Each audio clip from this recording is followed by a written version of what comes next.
السلام علیکم، بول نیوز میں آپ کو کہیں گے خوش آمدید۔ میں ہوں آپ کے ساتھ ماہروخ شہریار۔ اہم خبروں کی جانب بڑھیں گے۔ سب سے پہلے افسوسناک خبر موصول ہو رہی ہے پشاور سے۔ بتایا جا رہا ہے کہ خوفناک آگ گھر کے 6 افراد کی زندگی نگل گئی ہے۔ مرنے والوں میں میاں، بیوی، بچے شامل ہیں۔ ریسکیو 1112 کی جانب سے بتایا گیا ہے کہ یہ واقعہ تہکال پیان میں پیش آیا۔ وجوہات کا ابھی تک علم نہیں ہو سکا ہے۔ متوفین میں 55 سالہ سراج، 40 سالہ خاتون جبکہ 9 سالہ عنایہ شامل ہیں۔ 11 سالہ حریرہ، 3 سالہ منہال اور 4 سالہ حسنین کے نام بھی سامنے آئے ہیں۔ آگ گھر کے جس حصے میں لگی وہاں فرنیچر اور دیگر سامان بھی موجود تھا۔ آپ کو اس حوالے سے اپڈیٹ کر رہے ہیں۔ انتہائی افسوسناک واقعہ رپورٹ ہوا ہے۔ پشاور میں خوفناک آگ نے گھر کے 6 افراد کی زندگی نگل لی ہے۔ مرنے والوں میں میاں، بیوی، بچے شامل ہیں۔ ریسکیو 1112 کی جانب سے یہ بتایا گیا ہے۔ اس حوالے سے آپ کو بتا دیں کہ یہ واقعہ تہکال پیان میں پیش آیا ہے جس کی وجوہات کا ابھی تک اندازہ نہیں لگایا جا سکا۔ متوفین میں 55 سالہ سراج، 40 سالہ خاتون جبکہ 9 سالہ عنایہ بھی شامل ہیں۔ آگے بڑھیں گے۔ آپ کو بتا دیں کہ کراچی سے خبر آ رہی ہے گلستان جوہر کا علاقہ جہاں پر مبینہ ڈاکو شہریوں کے ہتھے چڑھ گئے ہیں۔ بتایا جا رہا ہے کہ شہریوں کے بدترین تشدد سے ایک ڈاکو ہلاک جبکہ دوسرا شدید زخمی ہوا ہے۔ ہلاک ڈاکو کی شناخت شہزاد علی اور زخمی میں عامر علی شامل ہیں۔ اسی پر مزید بات کریں گے۔ محمد کاشان ہمیں جوائن کریں۔ کاشان، بتائے گا اس حوالے سے کیا ڈیٹیل سامنے آئی ہیں؟ جی بالکل، دیکھیں پولیس کا بتانا ہے کہ دونوں مبینہ ملزمان سچل تھانے کی حدود سے ایک موٹر سائیکل چھین کر فرار ہو رہے تھے جن کا گاڑی میں سوار شہری تعاقب کر رہے تھے۔ تعاقب کے دوران شہریوں نے گلستان جوہر گل محمد چوک کے قریب ملزمان کی موٹر سائیکل کو ٹکر مار دی جس سے دونوں ملزمان سڑک پر گر گئے۔ پولیس حکام کا بتانا ہے کہ گرنے کے بعد مشتعل شہریوں نے دونوں ملزمان کو تشدد کا نشانہ بنایا جس کے نتیجے میں 24 سالہ شہزاد علی موقع پر ہلاک ہو گئے جبکہ 22 سالہ عامر علی جو شدید زخمی ہو گیا۔ پولیس نے ملزمان کے قبضے سے سچل تھانے کی حدود سے چھینی گئی موٹر سائیکل اور اسلحہ برآمد کر لیا ہے۔ ہلاک اور زخمی ملزمان کا سابقہ کرمنل ریکارڈ کی تفصیلات بھی حاصل کی جا رہی ہے جبکہ واقعے کی مزید تحقیقات جو پولیس حکام کی جانب سے کی جا رہی ہے۔ جی ٹھیک ہے، اس حوالے سے آپ کے آگاہ کرنے کا بہت شکریہ۔ کراچی سرجانی گلشن نور میں بتایا جا رہا ہے فائرنگ سے 2 افراد زخمی ہوئے ہیں اور زخمیوں میں 40 سالہ محمد نسیم جبکہ 45 سالہ تسلیم شامل ہیں۔ زخمیوں کو عباسی شہید اسپتال منتقل کر دیا گیا ہے۔ ریسکیو ذرائع ایسا بتا رہے ہیں۔ کراچی سرجانی گلشن نور یہاں پر فائرنگ رپورٹ ہوئی ہے جس میں 2 افراد زخمی ہو گئے ہیں اور زخمیوں میں 40 سالہ محمد نسیم ہیں اور 45 سالہ تسلیم شامل ہیں۔ آپ کو بتائیں کراچی سوراب گوٹ بس ٹرمینل کے قریب لاش ملنے کے واقعے کی تحقیقات سامنے آئی ہیں۔ یہ بتایا جا رہا ہے کہ لاش کو ڈرم میں رکھ کر گاڑی کی مدد سے اسٹاپ پر چھوڑا گیا تھا۔ پولیس حکام کی جانب سے یہ موقف سامنے آ رہا ہے۔ پولیس نے ڈرائیور کو گرفتار کر کے گاڑی کو بھی تحویل میں لے لیا ہے جبکہ 38 سالہ عالم زیب کو بے رحمی سے چھریوں کے وار کر کے قتل کیا گیا۔ اب تک کی اپڈیٹس کے مطابق یہ بتایا جا رہا ہے پولیس کی جانب سے بتایا گیا کہ مقتول کورنگی کا رہائشی اور طارق روڈ پر ملازمت کرتا تھا۔ واقعے کا مقدمہ مقتول بھائی کی مدیت میں درج کر لیا گیا ہے۔ دیگر خبروں کی جانب بڑھتے ہوئے آپ کو بتائیں کہ امریکی فوج کے حالیہ حملوں پر ایران کا جوابی وار۔ پاسداران انقلاب کا اردن اور کویت میں فوجی اڈوں کو نشانہ بنانے کا دعویٰ۔ ایران کا اردن کے الازرق ایئر بیس پر ڈرون حملہ، مواصلاتی نظام کو نشانہ بنایا گیا ہے۔ پاسداران انقلاب کی جانب سے کہا گیا کہ کویت اور بحرین میں امریکی ریڈار دفاعی نظام کو بھی نشانہ بنایا گیا۔ اس کے علاوہ کویت میں علی السالم ایئر بیس پر میزائل اور ڈرون سے مشترکہ اٹیک کیا گیا ہے۔ ایک بار پھر سے مشرق وسطیٰ کی جو صورتحال ہے وہ کشیدہ ہوتی دکھائی دے رہی ہے۔ امریکی فوج کے حالیہ حملوں پر اب ایران کی جانب سے جوابی وار کیا جا رہا ہے۔ پاسداران انقلاب دعویٰ کر رہے ہیں کہ اردن اور کویت میں فوجی اڈوں کو نشانہ بنایا گیا ہے۔ کراچی کے علاقے بھٹائی کالونی میں موٹر سائیکل چور سرگرم عمل ہیں۔ چور گھر کے باہر کھڑی نئی موٹر سائیکل کو تالے توڑ کر لے اڑے ہیں۔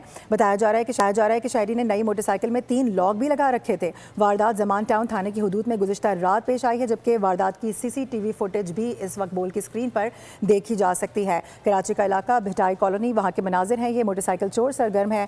چور گھر کے باہر کھڑی نئی موٹر سائیکل کو تالے توڑ کر لے اڑے ہیں جبکہ شہری نے نئی موٹر سائیکل میں 3 لاک بھی لگا رکھے تھے اور یہ واردات زمان ٹاؤن تھانے کی حدود میں گزشتہ رات پیش آئی ہے جس کی فوٹیج بھی اس وقت دیکھی جا سکتی ہے۔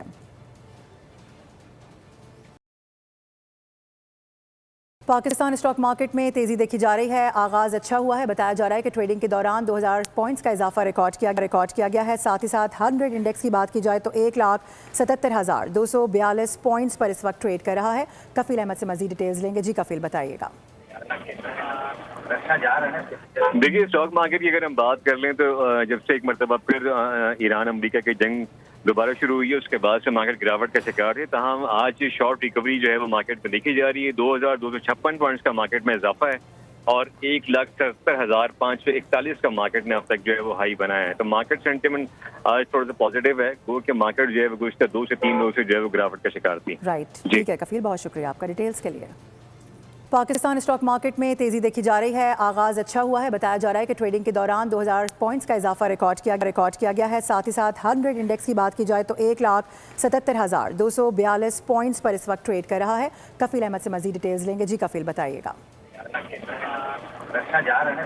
دیکھیے اسٹاک مارکیٹ کی اگر ہم بات کر لیں تو جب سے ایک مرتبہ پھر ایران امریکہ کی جنگ دوبارہ شروع ہوئی ہے اس کے بعد سے مارکیٹ گراوٹ کا شکار ہے. تاہم آج شارٹ ریکوری جو ہے وہ مارکیٹ میں دیکھی جا رہی ہے. 2,256 پوائنٹس کا مارکیٹ میں اضافہ ہے اور 1,77,541 کا مارکیٹ نے اب تک جو ہے وہ ہائی بنایا ہے. تو مارکیٹ سینٹیمنٹ آج تھوڑا سا پازیٹیو ہے کہ مارکیٹ جو ہے وہ گزشتہ 2 سے 3 روز سے جو ہے وہ گراوٹ کا شکار تھی. رائٹ، ٹھیک ہے کفیل، بہت شکریہ آپ کا ڈیٹیلز کے لیے. خبر آ رہی ہے کہ الیکشن کمیشن کی جانب سے عام انتخابات سے پہلے قانون و آئین میں ترامیم کا فیصلہ سامنے آ رہا ہے. الیکشن کمیشن نے اپنی لیگل ریفارمز کمیٹی کو متحرک بھی کر دیا ہے. کیا اس کی تفصیلات ہیں؟ بات کریں گے. فہد چودھری ہمیں جوائن کر چکے ہیں. جی فہد. جی دیکھیے، الیکشن کمیشن نے آئندہ عام انتخابات سے پہلے الیکشن سے متعلق قوانین اور آئین میں ترامیم کرانے کا فیصلہ کیا ہے. الیکشن کمیشن نے اپنی لیگل ریفارمز کمیٹی کو متحرک کر دیا ہے. لیگل ریفارمز کمیٹی میں الیکشن کمیشن کے اعلیٰ حکام اور لا ونگ سمیت تمام ونگز کے حکام شریک ہیں. لیگل ریفارمز کمیٹی موجودہ انتخابی قوانین آئینی شکوں کا جائزہ لے گی. گزشتہ عام انتخابات میں سامنے آنے والی قانونی اور آئینی خامیوں کا جائزہ لے کر یہ کمیٹی جو ہے یہ اپنی سفارشات الیکشن کمیشن کو بھجوائے گی اور الیکشن کمیشن جو ہے مجوزہ جو ترامیم ہے قوانین اور آئین میں ان سے متعلق پارلیمنٹ کو آگاہ کرے گا. جی ٹھیک ہے فہد، بہت شکریہ آپ کا. اس حوالے سے اپنے ناظرین کو بتا دیں یہ اہم خبر ہے. الیکشن کمیشن کی جانب سے عام انتخابات سے پہلے قانون اور آئین میں ترامیم کا یہ فیصلہ سامنے آیا ہے، جبکہ الیکشن کمیشن نے اپنی لیگل ریفارمز کمیٹی کو بھی اس سلسلے میں متحرک کر دیا ہے. یہ بتایا جا رہا ہے کہ انتخابی قوانین جدید بنانے کے لیے قانونی فریم ورک کا جائزہ لیا جائے گا اور کمیٹی آئینی اور قانونی خامیوں کا جائزہ لے کر باقاعدہ طور پر سفارشات بھی پیش کرے گی. انتخابی قوانین کا مقصد شفاف اور یکساں انتخابی عمل کو یقینی بنانا ہے. الیکشن کمیشن کی جانب سے عام انتخابات سے پہلے قانون اور آئین میں ترامیم کا فیصلہ سامنے آیا ہے. امریکی فوج نے ایران پر بارود کی بارش کر دی. تازہ حملوں، میزائل اور ڈرون تنصیبات سمیت درجنوں اہداف کو نشانہ بنایا گیا. 7 فوجیوں سمیت 35 افراد شہید ہو گئے. ایران نے بھی امریکی حملے کا بھرپور جواب دیا. بحرین، کویت، اردن میں امریکی فوجی اڈوں کو نشانہ بنایا گیا. طیاروں کے بنکرز کو اور ہینگرز کو کامیابی سے ٹارگٹ کرنے کا دعویٰ کیا. اردن میں کیے گئے حملوں کی ویڈیو بھی جاری کر دی. امریکہ اور ایران کے درمیان کشیدگی میں اضافہ، ایک دوسرے پر شدید حملے جاری. حالیہ امریکی حملوں میں 7 ایرانی فوجیوں سمیت درجنوں افراد شہید، 200 سے زائد افراد زخمی ہو گئے. امریکی فوج نے آبنائے ہرمز اور ایرانی ساحلی علاقوں کے قریب درجنوں فوجی اہداف کو نشانہ بنانے کا دعویٰ کر دیا. آبنائے ہرمز کی ناکہ بندی بھی شروع کر دی گئی. امریکی حملوں کے جواب میں ایران نے پلٹ کر وار کر دیا. بھرپور جوابی حملوں میں اردن، کویت اور بحرین میں امریکی اڈوں پر دھاوا بول دیا. پاسداران انقلاب کے مطابق کویت میں امریکی فوجی لاجسٹکس اور علی السالم ایئر بیس میں امریکی ڈرونز کے مرکز پر حملے کیے گئے. بحرین اور اردن میں امریکی طیاروں کے ہینگرز کو ڈرون سے ٹارگٹ کیا گیا. عراقی شہر اربیل میں امریکی قونصل خانے پر ڈرون سے حملہ. امریکی دفاعی نظام نے 3 ڈرونز ہوا میں تباہ کرنے کا دعویٰ کر دیا. غیر ملکی میڈیا رپورٹس کے مطابق ایران کی پاسداران انقلاب کی ایرو اسپیس فورس نے شمالی عراق کے شہر اربیل میں امریکی قونصل خانے کے کمپاؤنڈ کو مبینہ طور پر ڈرون کے ذریعے نشانہ بنانے کی کوشش کی.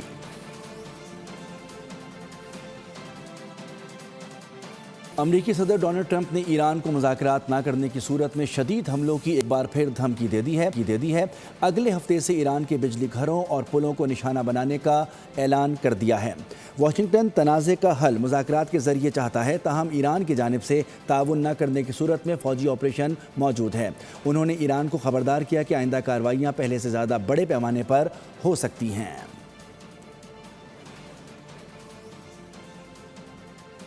امریکہ سے کسی قسم کی گفتگو نہیں ہوگی، مذاکرات کا خاتمہ ہو گیا. ایران کے ہاتھ بندھے ہوئے نہیں ہیں. کسی بھی جارحیت کا بھرپور جواب دیا جائے گا. ملک کے دفاع کے معاملے میں کوئی ہچکچاہٹ نہیں دکھائی جائے گی. ترجمان وزارت خارجہ اسماعیل بقائی کا دو ٹوک اعلان. کہا کہ ملک کے دفاع کے لیے شمال، جنوب، مشرق یا مغرب کی کوئی تفریق نہیں.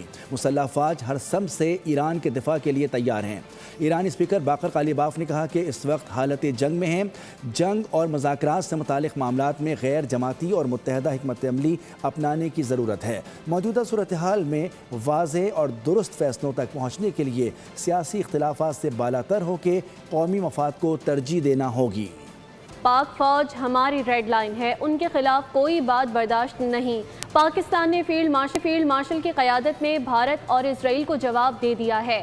چیئرمین پیپلز پارٹی بلاول بھٹو زرداری کا مظفر آباد میں عہدیداران اور ٹکٹ ہولڈرز کے اجلاس سے خطاب. کہا کہ مودی سندھ تاس کو بطور ہتھیار استعمال کر رہا ہے تو ہم اور ہماری افواج تیار ہیں.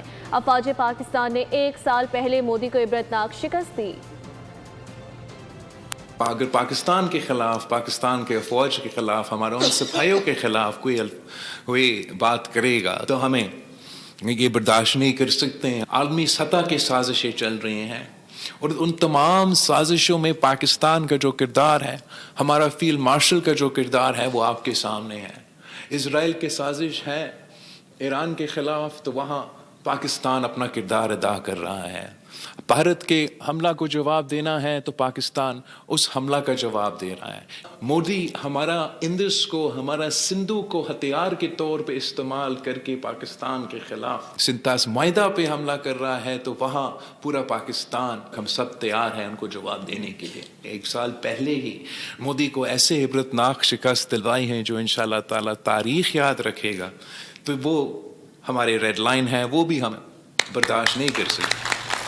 پیپلز پارٹی اور نون لیگ کے رہنما مولانا فضل الرحمان پر برس پڑے. گورنر خیبر پختونخوا فیصل کریم کنڈی اور اسپیکر پنجاب اسمبلی ملک احمد خان نے کہا کہ شہداء ہمارا فخر ہیں. ملک و قوم کی خاطر جانوں کا نذرانہ پیش کرنے والے شہداء کے خلاف ہرزہ سرائی ہرگز برداشت نہیں. وفاقی وزیر رضا حیات ہراج اور فاروق ستار نے بھی مولانا فضل الرحمان پر سخت تنقید کی. گورنر خیبر پختونخوا فیصل کریم کنڈی، اسپیکر پنجاب اسمبلی ملک احمد خان، وفاقی وزیر رضا حیات ہراج نے کیا کہا، آئیے دیکھتے ہیں. مجھے مولانا فضل الرحمان صاحب کی ایک اسٹیٹمنٹ دیکھنے کو ملی جس میں اس نے جلسہ عام میں جو بڑے افسوسناک ایک اسٹیٹمنٹ دی، جو پاکستان کی فوج یا آپ ایف سی کی بات کریں یا پولیس کی بات کریں، ان کے شہیدوں کو جو ہے وہ یہ لقب دیا کہ وہ شہداء جو ہیں وہ ہمارے سر کا تاج ہے، ہمارا فخر ہے. ان کو اس اسٹیٹمنٹ کے ذریعے میں سمجھتا ہوں کہ جس طریقے سے اسٹیٹمنٹ دی گئی ہے وہ میں سمجھتا ہوں بڑا افسوسناک ہے. یہ وہ بیان ہے جو ملک دشمن بیان ہو سکتا ہے، جو ملک کے جو ہمارے دشمن ہیں وہ اس سے خوش ہو سکتے ہیں. یہ کیسے ممکن ہے کہ آپ شہداء کی تذلیل کریں اور آپ یہ کہہ دیں کہ آپ ہم سے ہماری تنخواہیں لیتے ہیں اور اگر آپ جانیں دے دیں گے تو کیسے دے دیں گے؟ میں سمجھتا ہوں کہ آپ کو اس سے پوری پاکستانی قوم سے معافی مانگنی چاہیے. آپ اپنے جملوں کے حملوں کے ساتھ افواج کی بے توقیری کرنے کی کوشش کریں، یہ بالکل ناقابل برداشت ہے. 10 مئی 2025 بڑا ایونٹ ہے پاکستان کی تاریخ میں، اور بالخصوص ہماری عسکری قوتیں جنہوں نے پاکستان کو یہ فتح نصیب کروائی. ایک سیاستدان جو کہ ایک مذہبی جماعت کو ریپرزینٹ کرتے ہیں، ایک جلسے سے خطاب کیا اور مجھے ذاتی طور پہ اس کی بہت تکلیف ہوئی. کیا یہ وہ وقت ہے جس موقع پہ آپ نے یہ گفتگو کی؟ شہداء ہمارے سر کا تاج ہیں، عظیم قربانیوں کو پیسوں میں نہیں تولا جا سکتا. مولانا فضل الرحمان کا بیان انتہائی افسوسناک ہے. شہداء کا احترام کرتے ہیں اور ان کے اہل خانہ سے معذرت کرتا ہوں. علامہ طاہر اشرفی جذبات پر قابو نہ رکھ سکے، آپ دیدہ ہو گئے. علماء کرام کا کہنا تھا کہ شہداء کی توہین کسی صورت قابل قبول نہیں. پیغام امن کمیٹی نے مولانا فضل الرحمان کے متنازع بیان کی شدید مذمت کی ہے. وزیر اعلیٰ سندھ نے کہا کہ شہداء ہمارا فخر ہیں. شرجیل انعام میمن نے کہا کہ پوری قوم پاک فوج کے ساتھ کھڑی ہے. کہ میری قوم کے جوان، آپ کے اور میرے بیٹے اور بھائی اپنی قربانیاں پیش کر رہے ہیں. یہ سرحدوں پہ چند ہزار تنخواہ کے لیے نہیں کھڑے، اپنے شہیدوں کو اپنے ماتھے کا جھومر سمجھتے ہیں. ان شہیدوں کے خون کی وجہ سے آج وطن عزیز پاکستان کو اللہ نے وہ مقام دیا ہے کہ پوری دنیا پاکستان کی طرف دیکھ رہی ہے. میں معافی مانگتا ہوں ان شہداء کے بچوں اور اہل خانہ سے